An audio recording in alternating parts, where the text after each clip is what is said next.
All right, so today we're going to talk about narcissistic abuse and infantilization. I've previously made videos about this before, like what is infantilization, but today we're going to talk about why narcissists do it, all right?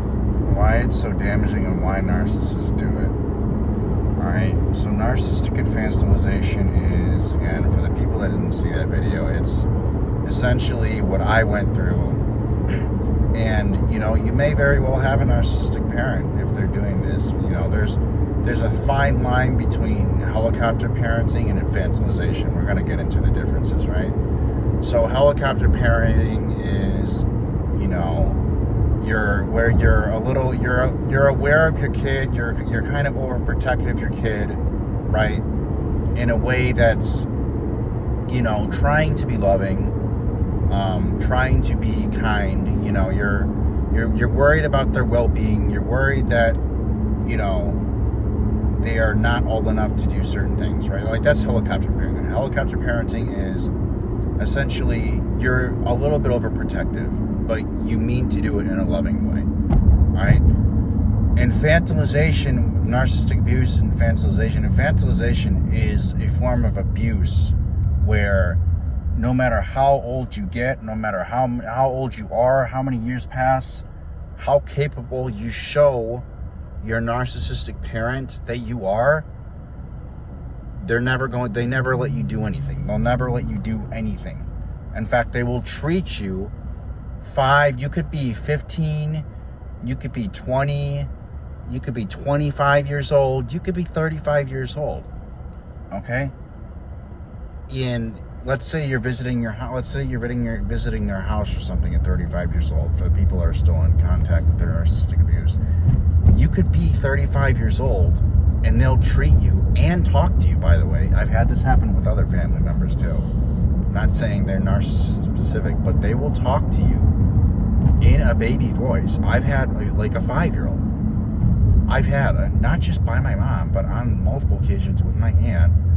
With them literally like goo goo gaga, hi, like, and my mom's friends like, hi Brandon, hi, how you doing? Like this. They will talk to you in a 5-year-old voice, like in a voice as if you were talking to a 5-year-old or a 6-year-old. And they will treat you like that too.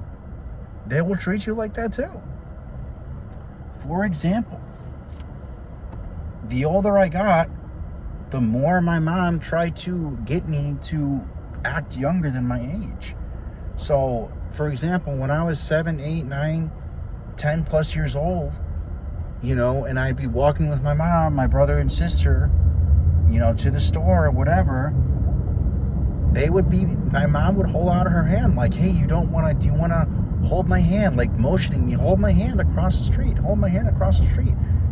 Well above the age where I should be doing something like that. And I'm talking like 12, 13, 14 years old. Like, hey, hold my hand.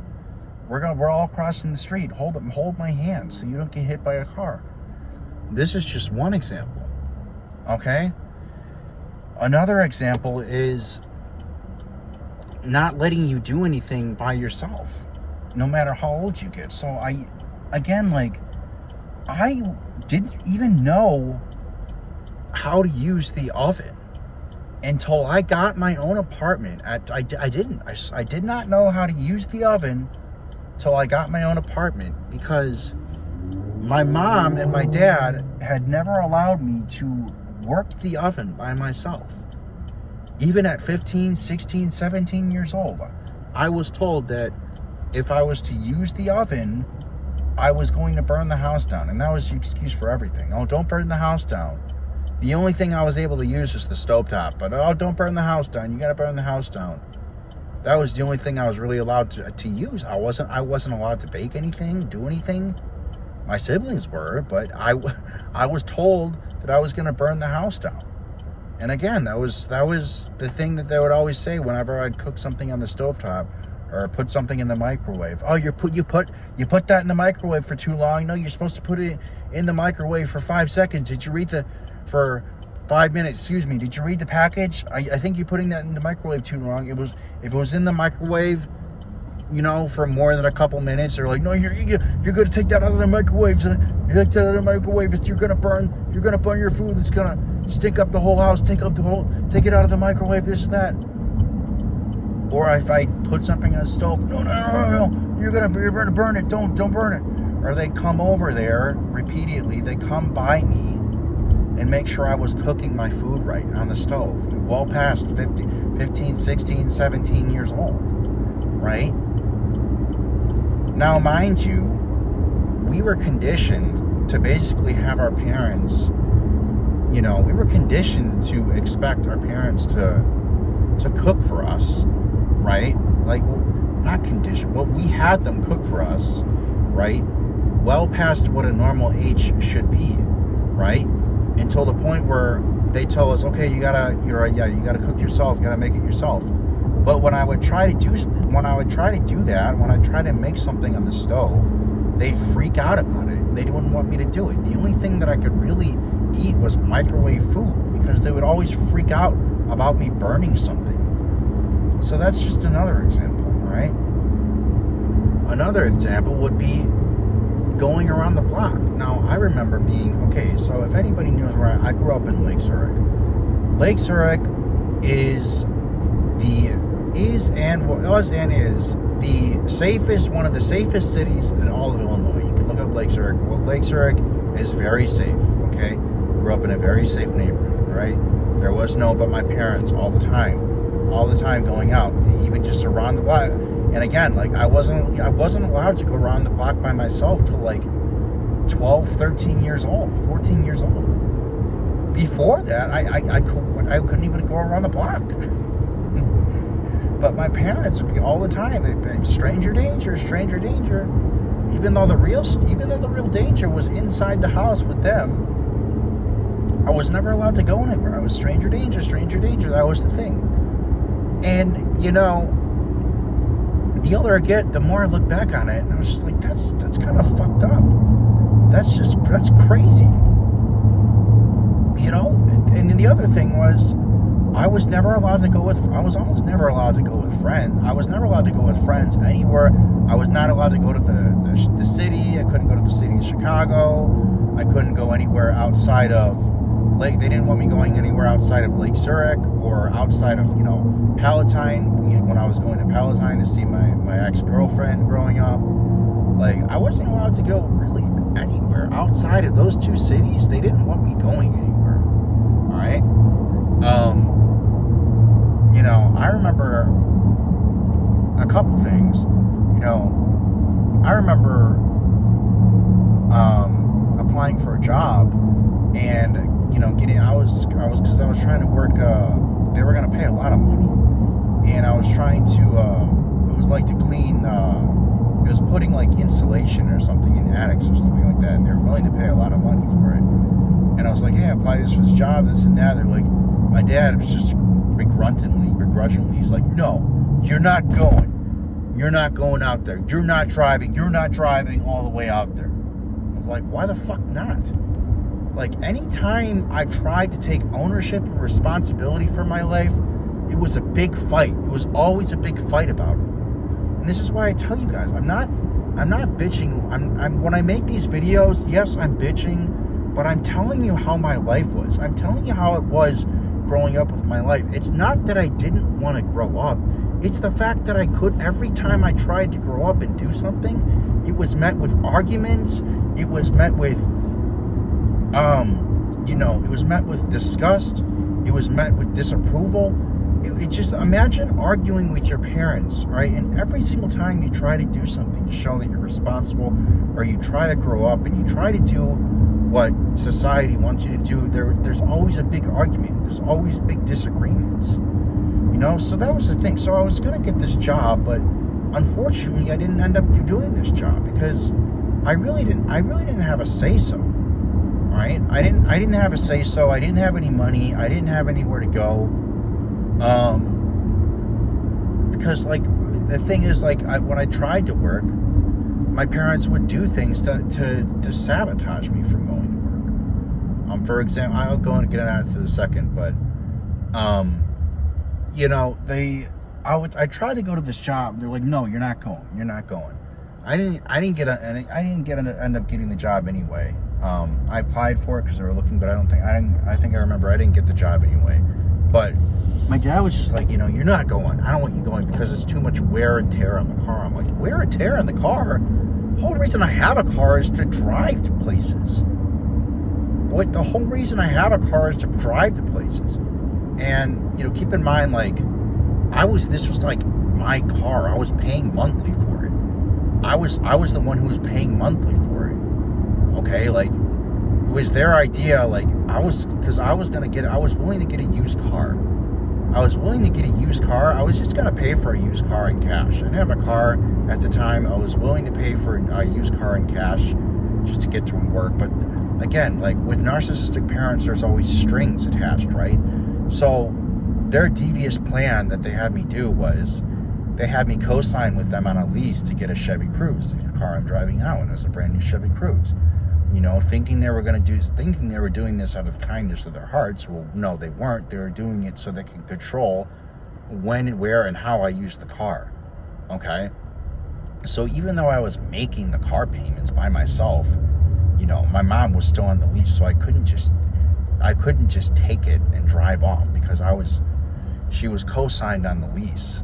We were both on the lease, so technically it wasn't just, I didn't have full ownership of the car, so I couldn't just take off with it, leave. She had to give up ownership of the car, which I eventually made her do. But again, like, it's just another way, these are other things, other ways, my narcissistic parents used to infantilize me. Okay, you taking, control of the car, not letting me go to work, doing things to sabotage me, for example. If they knew I had to go to work in the morning, for example, my sister had a car, my dad had a car, my mom had a car, so what they would do, I'm not saying my sister would do this on purpose, but what they would do, my dad would do, they would hide my keys. Again, so I would put my keys in the basket. There was a basket downstairs. All right, there's a basket downstairs. They would be like, well, make sure you put your, acting concerned. They would be like, well, make sure you put your keys in the basket so you don't forget them.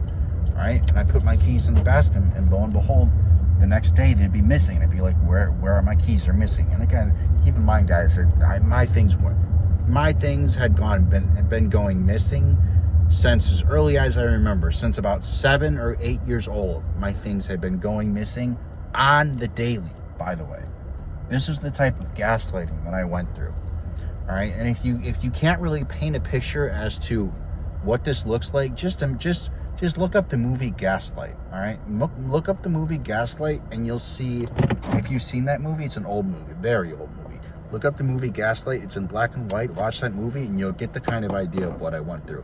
But imagine that for 20 plus years. And that was just the tip of the iceberg. Okay, so. Yeah, so that was one of the things that would constantly happen was my things would go missing. Another thing they would do was they'd like block me in, physically block me in. So pretty much hold me hostage, block my car in with their cars in the driveway.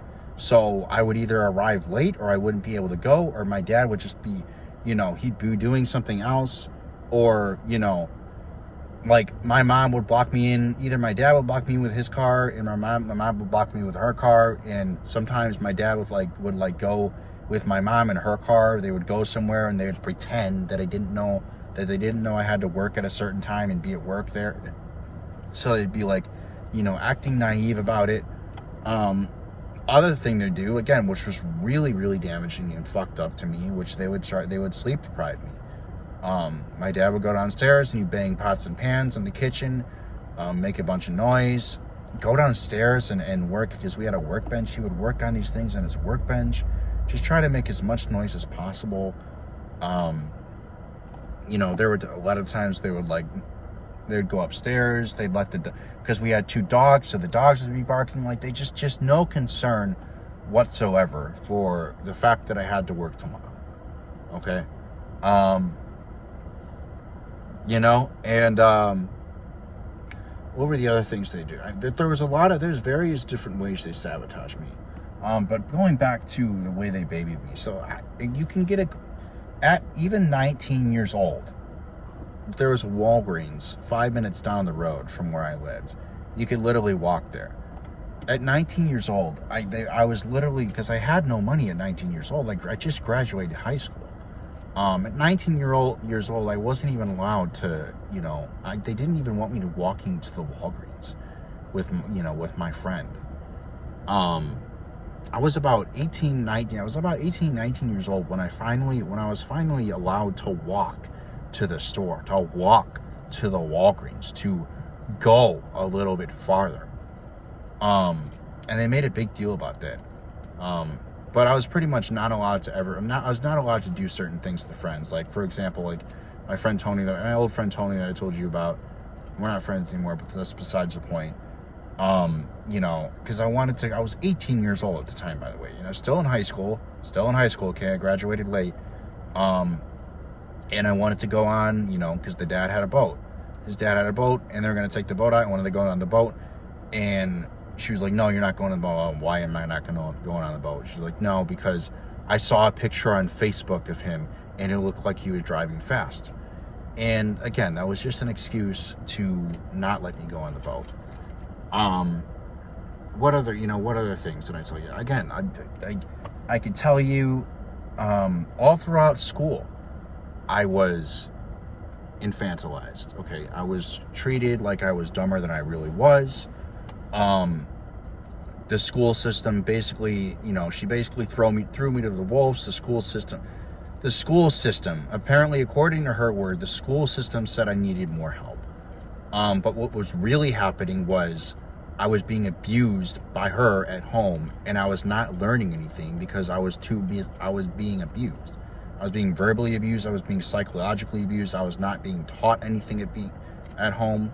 So when you're in an abusive environment, you can't really learn. So to the outside world, to the teachers, to the school system, it looked like, well, he's just, just grew up autistic or this and that. No. And have I ever gotten an autism diagnosis? No, I haven't. But the fact that year after year after year, I learned the same things: basic math, basic English, basic science, basic this, basic that. And it was a horrible education. It was, even though it was a great school, it was a horrible education because my mom she just didn't care about advancing me. She didn't care about helping me with my homework. She didn't care about encouraging me or advancing or anything. They pretty much just, they pretty much just said, like, this is what you need, apparently, your son, and again, the school system might have said that because of the way I was during school, constantly distracted, constantly wired, constantly tired like I am now, not learning anything, because when you're being narcissistically abused, what narcissistic abuse does is it affects the brain. So your hippocampus gets smaller while your amygdala gets bigger. And while you're being abused at home, of course you're not learning anything. Of course you're not absorbing information at school. So it makes sense that the school system thought that I was just autistic off the bat because I was different from the other kids because of everything that was happening at home, because those kids were normal. They had obviously a normal families and normal life. I did not. So of course my mom not giving a shit, I was just in these special ed classes my entire life, all throughout middle school, all throughout high school, not allowed to move up, never allowed to, be in normal classes. And this is the result. I didn't learn anything. I kind of went over this in my last video, but again, this for all the people that didn't see the last video. But this is what infantilization does. This is what narcissistic infantilization does. It literally, it does put you in a state of arrested development, and it puts you so far behind people in your normal age, people who are, who had normal parents, who learned about credit, who learned about saving for an apartment, who learned about, advanced mathematics, algebra, geometry, things like that, who went to university, who got properly educated. It puts you so far behind those people who had normal, loving parents, especially when you went through something like infantilization like I did. It's not even a comparison. But all right, I'm gonna end this video. I gotta go into Walmart and get a couple things. I hope you guys like this video. Thank you, lads, for liking the video. I mean, if you guys like this video, leave a like. Leave a comment down below. Let me know what you think. And I'll talk to you guys in the next one. Take care.